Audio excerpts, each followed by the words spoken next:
we need to move fast, and we are. Over 2 years, Russia has been responsible for a brutal campaign against Ukraine. They've killed tens of thousands of Ukrainians, bombed hospitals deliberately, picked them out, bombed hospitals, kindergartens, grain silos, tried to plunge Ukraine into a cold and dark winter by striking their power grid. Ukrainians have fought back, defending their country and their families with extraordinary courage. Many of you have been there with me many times. It's amazing what they do. I mean, it's amazing against such a larger military. Ukraine has regained over half the territory that Russia took from them in this invasion. And they won important victories against Russia's Navy. But make no mistake about it, they're a fighting force with the will and the skill to win. The will and the skill to win. For months, while MAGA Republicans are blocking aid, Ukraine has been running out of artillery shells and ammunition. Meanwhile, Putin's friends keeping them well supplied. Iran sent him drones. North Korea has sent him ballistic missiles and artillery shells. China is providing components and know-how to boost Russia's defense production. With all this support, Russia has ramped up its airstrikes against Ukrainian cities and critical infrastructure, rained down munitions on brave Ukrainians defending their homeland. And now, America is going to send Ukraine the supplies they need to keep them in the fight. This weekend, there were reports, and I find this amazing, there were reports of cheers breaking out of the trenches in eastern Ukraine. Probably came from one of your folks, a reporter or someone, I'm not sure where it came from. But that they're cheering as they watch the House vote in support for Ukraine. It's not like they don't understand what we've done. Not like they don't understand how critical this is for them. I'm making sure the shipments start right away. In the next few hours, literally a few hours, we're going to begin sending in equipment to Ukraine for air defense munitions, for artillery, for rocket systems, and armored vehicles. You know, this package is literally an investment, not only in Ukraine's security, but in Europe's security, in our own security. We're sending Ukraine equipment from our own stockpiles. Then we'll replenish those stockpiles with new products made by American companies here in America. Patriot missiles made in Arizona, Javelins made in Alabama, artillery shells made in Ohio, Pennsylvania, and Texas. In other words, we're helping Ukraine while at the same time investing in our own industrial base, strengthening our own national security, and supporting jobs in nearly 40 states all across America. You know, the United States is not acting alone, to state the obvious. Our allies in Europe and around the world who've constantly been asking me, are we going to step up? We're not going to walk away, are we? How many, and some of you have been in these international meetings with me, they're very concerned. Had we failed to step up, Lord only knows what would happen to the cohesion in NATO. They're also sending significant help to Ukraine. We're all standing together against this brutal dictator. As I've argued for months, this is directly in the United States' national security interest. If Putin triumphs in Ukraine, the next move of Russian forces could very well be a direct attack on a NATO ally. And you all know full well that invoking Article 5 of the North Atlantic Treaty would be the first thing that comes to mind, which declares an attack on one as an attack on all. If Putin attacks a NATO ally like he's attacking Ukraine today, we'd have no choice but to come to their aid, just like our NATO allies came to our aid after the September 11th attacks here. That's why we're supporting and surging support now to Ukraine, to stop Putin from drawing the United States into a war in Europe and in the future. You know, it seems to me we should take a little bit of a step back and realize what a critical moment this was for the United States and for NATO. This is a historical moment. In the last 2 years, we've helped unify, strengthen, and expand NATO.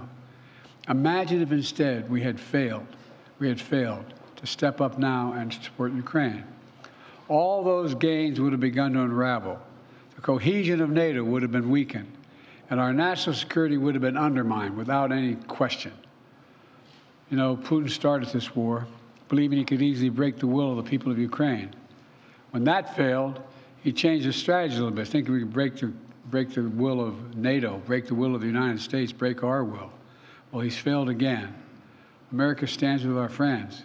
We stand up against dictators. We bow to no one, certainly not Vladimir Putin.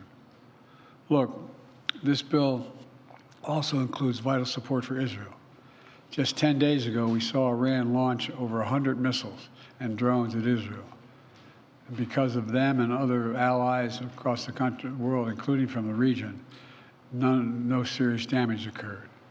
An unprecedented attack that followed years of Iran supporting Hezbollah, Hamas, and proxies of their own attack on Israel. They fund these guys. My commitment to Israel, I want to make clear again, is ironclad. The security of Israel is critical. It will always make sure that Israel has what it needs to defend itself against Iran and terrorists it supports. And with this aid, the United States is going to help replenish Israel's air defense and provide other critical events so Iran can never carry out the destruction it intended with its attack 10 days ago. But at the same time, this bill significantly increases humanitarian assistance we're sending to the innocent people of Gaza who are suffering badly. They're suffering the consequences of this war that Hamas started. And we've been working intently for months to get as much aid to Gaza as possible. This bill includes $1 billion for additional humanitarian aid in Gaza. We're going to immediately secure that aid and surge it, including food, medical supplies, clean water. And Israel must make sure all this aid reaches the Palestinians in Gaza without delay. And everything we do is guided by the ultimate goal of bringing these hostages home, securing a ceasefire, and setting the conditions for an enduring peace. You know, there's more that this bill does, as you all know, the press here, including providing for support to strengthen even further our allies and partners in the Indo-Pacific region, as well as humanitarian aid to places including Haiti, Sudan, and Somalia. But there's one thing this bill does not do: border security. You know, just this year I proposed and negotiated and agreed to the strongest border security bill this country has ever seen. It was bipartisan. It should have been included in this bill. And I'm determined to get it done for the American people. But I'll come back to that at another moment, another time. This is a reminder of what America can do when we come together, despite our differences. I want to thank everyone in Congress who made it possible, especially the bipartisan leadership. Speaker of the House, Mike Johnson, Leader Jeffries, Leaders Schumer and McConnell. They don't always agree, but when it matters most, they stepped up and did the right thing. And I mean this sincerely. History will remember this time. History will remember this moment. For all the talk about how dysfunctional things are in Washington, when you look over the past 3 years, we see that time and again on the critical issues, we've actually come together. It hadn't always been easy. But when it's come time to decide to rebuild America, we did it with the bipartisan infrastructure law, which is just underway. When it came time to invest in our semiconductor industry and technologies of the future, we did it with the CHIPS and Science Act. And when it came time to stand with Ukraine and Israel and help the people of Gaza, we did that as well. At the end of the day, most of us, whether we're Democrats, Republicans, or Independents, believe that America must stand up for what is right. We don't walk away from our allies. We stand with them. We don't let tyrants win. We oppose them. We don't merely watch global events unfold. We shape them. That's what it means to be the indispensable nation. That's what it means to be the world's superpower and the world's leading democracy. Some of our MAGA Republican friends reject that vision. But this vote makes it clear. There is a bipartisan consensus for that kind of American leadership. That's exactly what we'll continue to deliver. I thank you all very much, and now I'm going off to make a speech at the hotel I'm late for, and I'm plenty of time to answer questions on this and other matters. Can I ask a quick one on TikTok? Mr. President, do you have a message for the protesters on campus? Mr. Doesn't get sold, Mr. President.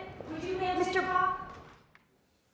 All right, there you have President Biden after he has signed a multi-billion-dollar military aid package, speaking about, his support for the defense of Ukraine against Russia, also his commitment to Israel, saying that it is ironclad, as you have also heard him say many times, also reinforcing that a portion of the money that is being sent to Israel is also for humanitarian aid, for what he called assistance for those who are suffering as a result of the war that Hamas has started. He said he was disappointed that border security was not included in this. And what he didn't talk about, which would be sort of odd to bring up at the time, but was the component of this bill that has to do with TikTok, which would require TikTok's parent company, a Chinese parent company, to divest.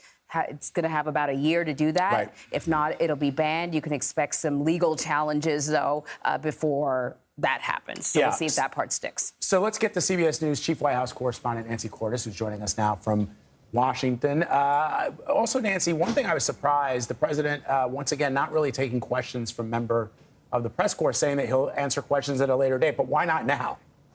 Well, the reason he gave, Vlad, is because he was already scheduled to give a speech across town before a trade union that is set to endorse him today. And so he said he's running late for that speech, and so he can't answer questions right now. But, you know, of course, the president was aware that he might get asked questions about TikTok. He might get asked questions about protests at Columbia University. And those are issues that he doesn't want to focus on right now. He wants to focus on the fact that after 6 long months, the White House first requested this money. Keep in mind, last year, finally, it has been passed by the House and the Senate, and he's been able to sign it. So he wanted to be able to take a victory lap without having to address any of these other thorny issues that we know the reporters in the room would have certainly asked him about. So Nancy, what did you make of the president's remarks? I thought it was especially telling, and I'm sure it's going to perhaps add fuel to the fire of some of those MAGA Republicans that the president referenced when he thanked Speaker Mike Johnson and Leader Jeffries for getting this over the finish line. Right. Well, I think the larger point he was trying to make there is that while we do, by and large, witness gridlock in Washington that seems to get worse all the time, the president was kind of making the point, look, I've actually been able to get things done in a divided Washington over the past few years. And he referenced the infrastructure bill, for example, and he held this up as another example of bipartisanship where he was able to work with the other side. Now, it took a long time, and it certainly sort of put Speaker Johnson in a very difficult position between having to help Ukraine and follow through on what has long been a U.S. policy of support for democracies and pushing back on Russian aggression. But Johnson was well aware that there was a handful of members of his own party who were going to want to throw him out if he brought that bill to the floor, which we always knew would pass if only it would get a vote. And so that is the situation that Johnson is in right now, and it's a very precarious one. All right, Nancy Cordes for us. Nancy, as always, we appreciate you. Thank you. You got it. Let's get you over to Times Square. CBS Mornings is next.